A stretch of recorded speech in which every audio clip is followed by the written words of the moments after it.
ಹೆಮ್ಮೆಯ ಉದ್ಘಾಟಕರಾಗಿ ಇವತ್ತು ಶಿಗ್ಗಾಂವ ಸೋಂದೂರು ವಿಧಾನಸಭಾ ಕ್ಷೇತ್ರಕ್ಕೆ ಆಗಮಿಸಿದಂತ ಸನ್ಮಾನ್ಯ ರಾಮಲಿಂಗ ರೆಡ್ಡಿ ಸಾಹೇಬ್ರೆ, ವೇದಿಕೆ ಮೇಲೆ ಆಸೀನರಾದಂಥ ಉತ್ತರ ಕರ್ನಾಟಕದ ಹುಲಿ. ಈಗ ಸದ್ಯ ಉತ್ತರ ಕರ್ನಾಟಕ ಬಹಳ ಚಾಲ್ತಿಯಲ್ಲಿದೆ. ಅದಕ್ಕೆ ಕಾರಣ ನಮ್ಮ ಬರಂಗೌಡ ಆಲಂಗೌಡ ಕಾಗೆ ಸಾಹೇಬರು, ಸನ್ಮಾನ್ಯ ಅಧ್ಯಕ್ಷರು ವಾಯು ಕರ್ನಾಟಕ ರಸ್ತೆ ಸಾರಿಗೆ ಸಂಸ್ಥೆ ಹಾಗೂ ಶಾಸಕರು ವಿಧಾನಸಭಾ ಕ್ಷೇತ್ರ ಕಾಗವಾಡ.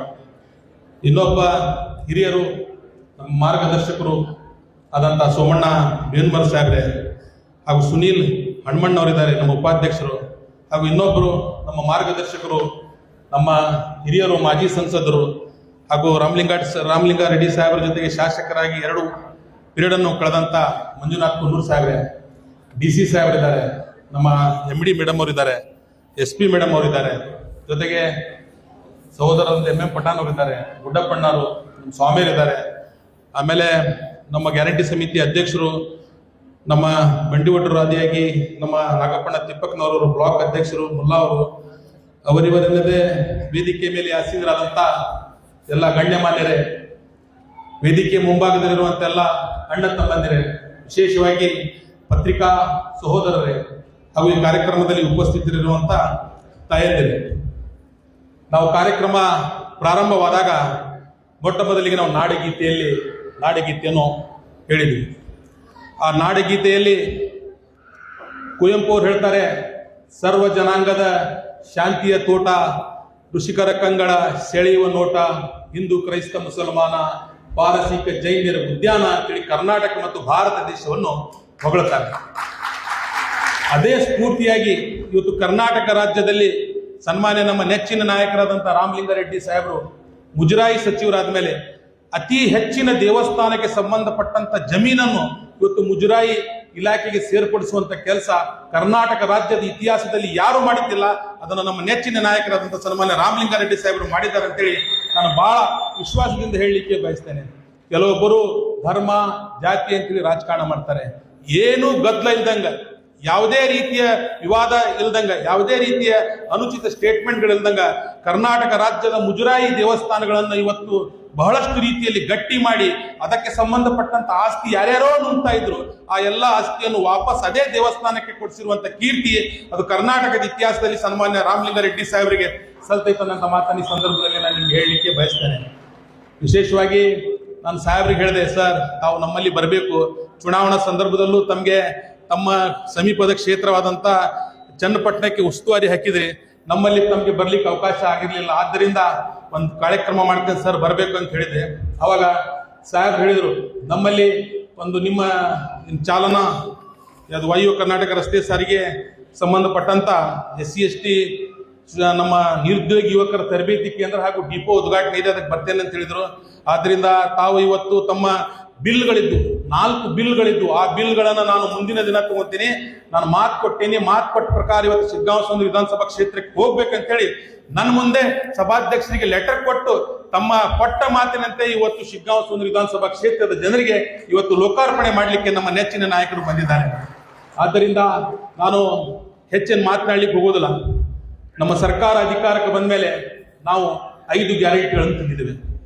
5 ಗ್ಯಾರಂಟಿ ಶಿಗ್ಗಾಂವ ಸೋಂದೂರು ವಿಧಾನಸಭಾ ಕ್ಷೇತ್ರ ಒಂದಕ್ಕೆ ಇವತ್ತು 600 ಕೋಟಿ ರೂಪಾಯಿ ಇವತ್ತು ಸರ್ಕಾರ ಇವತ್ತು ನೇರವಾಗಿ ಇವತ್ತು ನಮ್ಮ ತಾಯಂದಿರ ಅಕೌಂಟ್ಗೆ ಹಾಕುವಂತ ಕೆಲಸ ಇವತ್ತು ಮಾಡ್ತಾ ಇದೆ.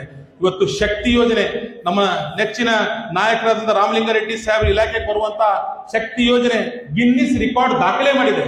ಇವತ್ತು ನಮ್ಮ ಶಕ್ತಿ ಯೋಜನೆ ನೋಡಿಕೊಂಡು ಇವತ್ತು BJP ಸರ್ಕಾರದವರು ಇವತ್ತು ಮಹಾರಾಷ್ಟ್ರದಲ್ಲಿ, ಇವತ್ತು ದಿಲ್ಲಿಯಲ್ಲಿ ತಮ್ಮ ಇಲೆಕ್ಷನ್ ಇರುವಂತ ಚುನಾವಣಾ ಇರುವಂತ ಎಲ್ಲಾ ಕಡೆ ಇವತ್ತು ಅದನ್ನು ಜಾರಿಗೆ ತರ್ತಾ ಇದ್ದಾರೆ. ನಾನೀಗ ನಮ್ಮ ಸಚಿವರು ಹೇಳ್ತಾ ಇದ್ರು, ಅದನ್ನು ನ್ಯೂಯಾರ್ಕ್ ನಲ್ಲೂ ಕೂಡ ಜಾರಿಗೆ ತಂದಿದ್ದಾರೆ ಅಂತ ಒಂದು ಮಾತನ್ನು ಹೇಳಿದ್ದಾರೆ. ನಮ್ಮ ರಾಜ್ಯಕ್ಕೆ ನಮ್ಮ ಸಚಿವರಿಗೆ ಇವತ್ತು ನ್ಯೂಯಾರ್ಕ್ ನವರು ಕಾಪಿ ಮಾಡ್ತಾ ಇದ್ದಾರೆ ಅಂದ್ರೆ ನಿಜವಾಗ್ಲೂ ನಾವು ಪುಣ್ಯವಂತರು, ನಾವು ಹೆಮ್ಮೆ ಪಡ್ಬೇಕನ್ನಂತ ಮಾತನ್ನ ಈ ಸಂದರ್ಭದಲ್ಲಿ ನಾನು ನಿಮ್ಗೆ ಹೇಳಲಿಕ್ಕೆ ಬಯಸ್ತಾ ಇದ್ದೇನೆ.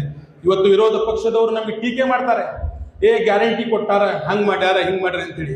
ನಾವು ಗ್ಯಾರಂಟಿ ಕೊಟ್ಟಿರೋದು ಈ ಸಮಾಜದಲ್ಲಿ ತುಳಿತಕ್ಕೊಳಗಾದಂಥವರು, ಕಷ್ಟದಲ್ಲಿ ಇದ್ದಂಥವರಿಗೆ ತಾಯಂದ್ರಿಗೆ ಕೊಡ್ತಾ ಇದ್ದೀವಿ. ಇವತ್ತು ನಮ್ಮ ವೇದಿಕೆಯ ಮೇಲೆ 2 ಮಹಿಳಾ ನಾಯಕರು ಇದ್ದಾರೆ, ಮಹಿಳಾ ಮಣಿಗಳು. ನಮ್ಮ ಸ್ತ್ರೀ ಶಕ್ತಿ ಹೇಗಿದೆ, ಒಬ್ರು SP ಇದ್ದಾರೆ, ಒಬ್ರು ನಮ್ಮ MD ಇದ್ದಾರೆ. ಅದೇ ತರ ಈ ತಾಯಂದಿರಿಗೆ ಶಕ್ತಿ ಕೊಟ್ರೆ ಮುಂದಿನ ದಿನಗಳಲ್ಲಿ ವೇದಿಕೆ ತುಂಬಾನು ಕೂಡ ತಾಯಂದಿರವರ ಮಕ್ಕಳು ವಿದ್ಯಾವಂತರಾಗಿ ಇದೇ ತರ ಸ್ಥಾನಮಾನ ಪಡ್ಕೊಳ್ಳಿ ಅಂತೇಳಿ ನಮ್ಮ ಸರ್ಕಾರ ಆ ದೃಷ್ಟಿಯಿಂದ ಇವತ್ತು ನಿಮ್ಗೆ ಗ್ಯಾರಂಟಿ ಯೋಜನೆ ಕೊಡುವ ಮುಖಾಂತರ ನಿಮ್ಗೆ ಶಕ್ತಿ ಕೊಡುವಂತ ಕೆಲಸ ಇವತ್ತು ಮಾಡ್ತಾ ಇದೆ. ವಿರೋಧ ಪಾರ್ಟಿಯವರು ಅಪಹಾಸ್ಯ ಮಾಡ್ತಾರೆ ನಮ್ಗೆ. 60,000 ಕೋಟಿ ರೂಪಾಯಿ ಮಾನ್ಯ ಮುಖ್ಯಮಂತ್ರಿಗಳು ಬದ್ಧತೆ ಅಂತ ಹೇಳ್ತಾರೆ. ಯಾರು ಏನ್ ಬೇಕಾದ ಅನ್ಕೋರ್ಲಿ, ನಾವು ಕೊಡೋರೇ ಅಂತ ಹೇಳ್ತಾರೆ. ನಮ್ಮಲ್ಲಿ ಯಾವುದೇ ರೀತಿಯ ಮಾರ್ಕೆಟಿಂಗ್ ಇಲ್ಲ. ಬರೀ ಬಿಜೆಪಿಯವರು ರೈತರಿಗೆ 2,000 ರೂಪಾಯಿ ಹಾಕ್ಬೇಕಂದ್ರೆ 8 ದಿನದಿಂದ ಟಿವಿಯಾಗ ಚಾಲು ಹೋಗಿರ್ತೈತಿ. 2,000 ಬರಾಕತ್ತಾವ, 2,000 ಬರಾಕತ್ತಾವ, ಮೋದಿ ಅವ್ರದ್ದು ಮನ್ ಕಿ ಬಾತ್ ಇದೆ, ಜನ್ ಕಿ ಬಾತ್ ಇದೆ ಅಂತೇಳಿ ನಾವು ಪ್ರತಿ ತಿಂಗಳ ಹಾಕ್ತೇವೆ.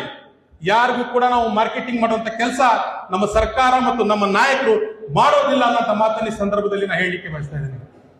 ಇವತ್ತು ಜನರಿಗಾಗಿ ನಮ್ಮ ಹೋರಾಟ ಜನರ ಬದುಕಿಗಾಗಿದೆ, ಆದ್ರೆ ವಿರೋಧ ಪಕ್ಷದವರ ಹೋರಾಟ ಜನರ ಭಾವನೆಗಾಗಿದೆ. ಅವರ ಭಾವನೆಗಳ ಮೇಲೆ ರಾಜಕಾರಣ ಮಾಡ್ತಾರೆ, ನಾವು ಜನರ ಬದುಕಿನ ಮೇಲೆ ರಾಜಕಾರಣ ಮಾಡ್ತಾ ಇದ್ದೇವೆ. ಇವತ್ತು 600 ಕೋಟಿ ನಮ್ಮ ಶಿಗ್ಗಾಂವ ಸೋಂದ್ರ ವಿಧಾನಸಭಾ ಕ್ಷೇತ್ರಕ್ಕೆ ನೇರವಾಗಿ ನಿಮ್ಗೆ ದುಡ್ಡು ಬಂದಿದೆ ಅಂತ ಹೇಳಿದ್ರೆ ಆ ದುಡ್ಡಿನಿಂದ ಕೂಲಿ ಕಾರ್ಮಿಕರು ಬದುಕ್ತಾ ಇದ್ದಾರೆ, ಬೀದಿ ಬದಿ ವ್ಯಾಪಾರಸ್ಥರು ಬದುಕ್ತಾ ಇದ್ದಾರೆ, ಇವತ್ತು ಅಂಗಡಿಕಾರರು ಬದುಕ್ತಾ ಇದ್ದಾರೆ. ನಿಮ್ಗೆ ಆ 600 ಕೋಟಿ ಬೇರೆ ಎಲ್ಲಿ ಹೋಗೋದಿಲ್ಲ, ಅದು ವಾಪಸ್ ಮತ್ತೆ ಮಾರ್ಕೆಟಿಗೆ ಕೊಡ್ತೈತಿ. ಮಾರ್ಕೆಟಿಗೆ ಬಂದು ಬಡವರು, ದೀನ ದಲಿತರು, ಸಣ್ಣ ಸಣ್ಣ ವ್ಯಾಪಾರಸ್ಥರಿಗೆ ಅನುಕೂಲ ಆಗ್ತೈತಿ. ಇದರಿಂದ ಇವತ್ತು ಭಾರತ ದೇಶದಲ್ಲಿ ತಲಾ ಆದಾಯದಲ್ಲಿ ನಾವು ನಂಬರ್ 1 ಇದ್ದೀವಿ. ನಮ್ಮ ತಲಾ ಆದಾಯದಲ್ಲಿ ಇವತ್ತು ನಮ್ಮ ಭಾರತ ದೇಶದಲ್ಲಿ ನಾವು ನಂಬರ್ 1 ಇದ್ದೀವಿ. ನಂಬರ್ 1 ಇರ್ಲಿಕ್ಕೆ ಕಾರಣನೇ ನಮ್ಮ ಗ್ಯಾರಂಟಿ ಅನ್ನುವಂಥ ಮಾತನ್ನ ಈ ಸಂದರ್ಭದಲ್ಲಿ ನಾನು ಹೇಳಲಿಕ್ಕೆ ಬಯಸ್ತಾ ಇದ್ದೇನೆ.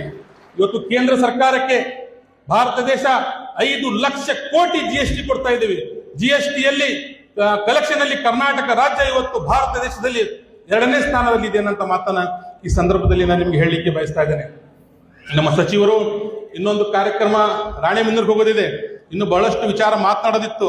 ಅವರು ಡೈರೆಕ್ಟ್ ಆಗಿ ಒಂದು 5 ನಿಮಿಷ ಮಾತಾಡಿ ಹೋಗ್ತೇನೆ ಅಂತ ಹೇಳಿದ್ರು. ಆದ್ರೂ ಕೂಡ ಸರ್, ತಾವು ಸೀನಿಯರ್, ಬಹಳ ದಿನದ ನಂತರ ನಮ್ಮ ವಿಧಾನಸಭಾ ಕ್ಷೇತ್ರಕ್ಕೆ ತಾವು ಬರ್ತಾ ಇದ್ದೀರಿ, ಆದ್ದರಿಂದ ತಮ್ಮ ಹೆಚ್ಚಿನ ಟೈಮ್ ಕೊಡಬೇಕು. ಮತ್ತು ಕುನ್ನೂರು ಸಾಹೇಬರು ಅವ್ರ ಮನೆಗೂ ಕರೆಸಿದ್ರು ಅವ್ರಿಗೆ, ಆದ್ರೂ ಕೂಡ ಸಾಹೇಬ್ ಹೇಳಿದ್ರು ಇನ್ನೊಂದು ದಿನ ನಾನು ಹೆಚ್ಚಿನ ಟೈಮ್ ಕೊಡ್ತೀನಿ ಅಂತ ಹೇಳಿದ್ರು. ನಾನು ಹೆಚ್ಚಿನ ಮಾತನಾಡದೆ ಮಾನ್ಯ ಸಚಿವರಲ್ಲಿ ನಾನು ಮನವಿ ಮಾಡ್ತೇನೆ. ಸರ್, ನನ್ನ ಆಫೀಸಿಗೆ ಇವತ್ತು 1,000 ದೇವಸ್ಥಾನಗಳ ಅರ್ಜಿ ಬಂದಿದೆ. ಶಿಗ್ಗಾಂವ ಸೋಂದ್ರ ವಿಧಾನಸಭಾ ಕ್ಷೇತ್ರದಲ್ಲಿ 1,000 ದೇವಸ್ಥಾನಗಳ ಅರ್ಜಿ ಬಂದಿದೆ ಸರ್. ಅದರಲ್ಲಿ ವಿಶೇಷವಾಗಿ ಮೊನ್ನೆ ಪಂಚಪೀಠಾಧ್ಯಕ್ಷರು ನಮ್ಮ ಕಾಶಿ ಮಠದಲ್ಲಿ ನನಗೊಂದು ಜವಾಬ್ದಾರಿ ಕೊಟ್ಟಿದ್ದಾರೆ. ನಾ ಅದಕ್ಕೆ 50 ಲಕ್ಷ ಹಾಕಿದ್ದೇನೆ. ಅದು ತಮ್ಮ ಧೈರ್ಯ ಮೇಲೆ ನಾನು ಘೋಷಣೆ ಮಾಡಿ ಬಂದೇನೆ. ಇದೇನು ದಕ್ಷಿಣದ ಕಾಶಿಗೆ ಬೇಕಾಗುವಂತ 2.5 ಕೋಟಿ ರೂಪಾಯಿ ಅನುದಾನವನ್ನು ನಾ ಮಾನ್ಯ ರಾಮಲಿಂಗಾರೆಡ್ಡಿ ಸಾಹೇಬರ ಕಡೆ ಹೋಗ್ತೇನೆ, ನಾನು ತಗೊಂಡು ಬಂದು ಈ ದೇವಸ್ಥಾನವನ್ನು ಕಟ್ಟಿಸ್ತೇನೆ ಅನ್ನೋ ಮಾತನ್ನ ನಾನು ನಿಮ್ಮ ಧೈರ್ಯ ಮೇಲೆ ಕೊಟ್ಟಿದ್ದೇನೆ ಸರ್. ಆದ್ದರಿಂದ ತಾವು ಅನುದಾನವನ್ನು ಒದಗಿಸಿಕೊಡ್ಬೇಕಂತ ಹೇಳಿ ಈ ಸಂದರ್ಭದಲ್ಲಿ ನಾನು ತಮ್ಮಲ್ಲಿ ಮನವಿ ಮಾಡ್ತೇನೆ. ಜೊತೆಗೆ ಇನ್ನೂ ಬಹಳಷ್ಟು ಹೋತನಡಿ ಹಾಗೂ ಬಹಳಷ್ಟು ಮಠಗಳನ್ನ ನಾನು ಕೊಟ್ಟಿದ್ದೇನೆ. ಇದನ್ನು ಒಂದು ಅರ್ಜೆಂಟ್ ಕೊಡ್ರಿ. ಬಾಕಿದೇನಿತ್ತಲ್ಲ ಸರ್, ನಮ್ದು ಸೆಷನ್, ನಮ್ ಬಜೆಟ್ ಆದ್ಮೇಲೆ ಕೊಡ್ರಿ. ವಿಶೇಷವಾಗಿ ಶಿಗ್ಗಾಂವ ಸೋಂದ್ರ ವಿಧಾನಸಭಾ ಕ್ಷೇತ್ರದಲ್ಲಿ ಯಾವ ಗ್ರಾಮದಲ್ಲೂ ಹೋದ್ರೂ ಕೂಡ ಬಸ್ ಸ್ಟ್ಯಾಂಡ್ ಸುದ್ದಿಲ್ಲ. ಏನಾಗ್ಬಿಟ್ಟಿದೆ ಸರ್, ಈಗ ರಸ್ತೆಗಳು ಹೈಟ್ ಆಗಿರೋದ್ರಿಂದ ಬಸ್ ಸ್ಟ್ಯಾಂಡ್ ಕೆಳಗಾಗ್ಬಿಟ್ಟಿದೆ. ಎಲ್ಲ ನೀರು ಹರಿದು ಹೋಗಿ ಹೋಗಿ ಬಸ್ ಸ್ಟ್ಯಾಂಡಿನ ಅವ್ಯವಸ್ಥೆ ಆಗಿದೆ. ಯಾವ ಗ್ರಾಮಕ್ಕೆ ಹೋದ್ರೂ ಕೂಡ ವಿಶೇಷವಾಗಿ ವಿದ್ಯಾರ್ಥಿಗಳು ಹಾಗೂ ತಾಯಂದಿರು ನನಗೆ ಮನವಿ ಮಾಡ್ತಾರೆ ಬಸ್ ಸ್ಟ್ಯಾಂಡ್ ಮಾಡಂತೇಳಿ. ನಮ್ಮ ವಿವೇಚನ ಬರೀ 2 ಕೋಟಿ ರೂಪಾಯಿ ಇರ್ತೈತಿ. ಅದೇ 2 ಕೋಟಿ ರೂಪಾಯಿಲಿ ಬಸ್ ಸ್ಟ್ಯಾಂಡ್ ಕೊಡಬೇಕು, ದೇವಸ್ಥಾನ ಕೊಡಬೇಕು, ಬೇರೆ ಬೇರೆ ಕೊಡಬೇಕು. ಆದ್ದರಿಂದ ಹೆಚ್ಚಿನ ಬಸ್ ಸ್ಟ್ಯಾಂಡ್ಗಳು ಲಿಸ್ಟ್ ಕೊಟ್ಟಿದ್ದೇನೆ ಸರ್. ಹೆಚ್ಚಿನ ಬಸ್ ಸ್ಟ್ಯಾಂಡ್ಗಳು ತಾವು ನಮಗೆ ಒದಗಿಸಿಕೊಡ್ಬೇಕಂತ ಹೇಳಿ ಸಂದರ್ಭದಲ್ಲಿ ಮನವಿ ಮಾಡ್ತೇನೆ. ಜೊತೆಗೆ ನಮ್ಮ ತಾಲೂಕಿನ ಪ್ರಮುಖ ಹುಲ್ಗೂರು ಮತ್ತು ತಡಸು ಇವು 2 ಸರ್ ಪಟ್ಟಣ ಪಂಚಾಯಿತಿ ಆಗ್ತಾ ಇದಾವೆ. 10,000ಕ್ಕಿಂತ ಹೆಚ್ಚು ವೋಟರ್ಸ್ ಇದರಲ್ಲಿ 15,000 ಜನಸಂಖ್ಯೆ ಇದೆ. ಅವೆರಡೂ ಬಸ್ ಸ್ಟ್ಯಾಂಡ್ಗಳು ಯಾವತ್ತು ಬೀಳ್ತಾವೋ ಗೊತ್ತಿಲ್ಲ, ಅಂತ ಒಂದು ಶಿಥಿಲಾವಸ್ಥೆಯಲ್ಲಿ ಇದಾವೆ. ಆದ್ದರಿಂದ ತಮ್ಮಲ್ಲಿ ಮನವಿ ಮಾಡ್ತೀನಿ, ಆ 2 ಬಸ್ ಸ್ಟ್ಯಾಂಡ್ಗಳನ್ನ ಇದೇ 2025 ಬಜೆಟ್ ಅಲ್ಲಿ ನಾವು ಕೊಡಬೇಕು. ಮತ್ತೆ ನಾ ಬೇರೆ ಲಿಸ್ಟ್ ಕೊಟ್ಟಿನಿ, ಅದನ್ನ ಬೇಕಾದ್ರೆ ನೆಕ್ಸ್ಟ್ ಬಜೆಟ್ ಅಲ್ಲಿ ಕೊಡಿ. ನಮ್ಮ ಸವಣೂರು ಬಸ್ ಸ್ಟ್ಯಾಂಡ್ ಕೂಡ ಇತಿಹಾಸ ಪ್ರಸಿದ್ಧ ಗ್ರಾಮ ಸವಣೂರು ಬಸ್ ಸ್ಟ್ಯಾಂಡ್, ಅದು ಕೂಡ ಇವತ್ ನಾಳೆ ಬೀಳುವಂತ ಪರಿಸ್ಥಿತಿ ಇದೆ. ಶಿಗ್ಗಾಂವ ಬಸ್ ಸ್ಟ್ಯಾಂಡ್ ಕುನ್ನೂರು ಸಾಹೇಬ್ರ ಕಟ್ಟಿಸಿದ ಬಸ್ ಸ್ಟ್ಯಾಂಡ್, ಅದು ಇನ್ನೂವರೆಗೆ ಆ ಬಸ್ ಸ್ಟ್ಯಾಂಡಿನ ಪರಿಸ್ಥಿತಿ ಯಾವುದು ಸವಣೂರು ಡಿಪೋ ಬಹಳ ಶಿಥಿಲಾವಸ್ಥೆಯಲ್ಲಿ ಇದೆ. ಸವಣೂರು ಡಿಪೋವನ್ನು ಕೂಡ ತಾವು ಮಂಜೂರು ಮಾಡಿಕೊಡ್ಬೇಕಂತೇಳಿ ಸಂದರ್ಭದಲ್ಲಿ ನಾ ಹೇಳಲಿಕ್ಕೆ ಬಯಸ್ತಾ ಇದ್ದೀನಿ. ಆದ್ದರಿಂದ ಅತಿ ಹೆಚ್ಚು ಮಾತನಾಡದೆ, ನಮ್ಮ ಸರ್ಕಾರ ಬಡವರ ಪರ, ನಮ್ಮ ಸರ್ಕಾರ ದೀನ ದಲಿತರ ಪರ, ನಮ್ಮ ಸರ್ಕಾರ ಇವತ್ತು ಕಷ್ಟದಲ್ಲಿರುವಂತಹ ಜನರ ಪರ. ಆದ್ದರಿಂದ ನಮ್ಮ ಸರ್ಕಾರದ ಯೋಜನೆಗಳನ್ನು ಎಷ್ಟೇ ಕಷ್ಟವಾದ್ರು, ಇವತ್ತು ನೋಡಿ ನಮ್ಮ ಸರ್ಕಾರ ಕಬ್ಬಿನ ರೈತರು ಹೇಳಿದ್ರು, ಅದಕ್ಕಾಗಿ 300 ಕೋಟಿ ರೂಪಾಯಿ ಕೊಟ್ಟರು ಮಾನ್ಯ ಮುಖ್ಯಮಂತ್ರಿಗಳು. ಬರ ಪರಿಹಾರಕ್ಕಾಗಿ ಸುಮಾರು 1,034 ಕೋಟಿ ಕೊಟ್ಟರು. ಜೊತೆಗೆ ಗೋವಿನ ಜೋಳಕ್ಕೆ ರೈತರಿಗೆ ಸುಮಾರು ಅದಕ್ಕೂ 300 ಕೋಟಿ ರೂಪಾಯಿ ಕೊಟ್ಟರು. ಆದ್ರೆ ಇವತ್ತು ಕೇಂದ್ರ ಸರ್ಕಾರ ನಮಗೆ ಯಾವುದೇ ರೀತಿಯಿಂದ ಇವತ್ತು ಸಹಕಾರಕ್ಕೆ ಬರ್ತಾ ಇಲ್ಲ. ಆದ್ದರಿಂದ ನಾನು ಈ ಸಭೆಯಲ್ಲಿ ತಮ್ಗೆ ಹೇಳಲಿಕ್ಕೆ ಬಯಸ್ತಾ ಇದ್ದೇನೆ, ಜನಪರ ಇರುವಂತ ಸರ್ಕಾರದ ಮೇಲೆ ಯಾವತ್ತಿಗೂ ಕೂಡ ತಮ್ಮ ಆಶೀರ್ವಾದ ಇರಬೇಕನ್ನಂತ ಮಾತನ್ನ ಈ ಸಂದರ್ಭದಲ್ಲಿ ಹೇಳಿ ನನ್ನನ್ನು ಮಾತನಾಡಲಿಕ್ಕೆ ಅವಕಾಶ ಮಾಡಿಕೊಟ್ಟಂತ ಎಲ್ಲ ಗುರುಯರಿಗೆ ವಂದಿಸಿ ನನ್ನ 4 ಮಾತು ಮುಗಿಸ್ತೇನೆ. ಜೈ ಹಿಂದ್, ಜೈ ಕರ್ನಾಟಕ. ಈ ಕಾರ್ಯಕ್ರಮದ ಅಧ್ಯಕ್ಷತೆಯನ್ನು ವಹಿಸಿದ ಈ ನಾಡಿನ ಹಾಗೂ ಈ ಭಾಗದ ಅಭಿವೃದ್ಧಿಯ ಬಗ್ಗೆ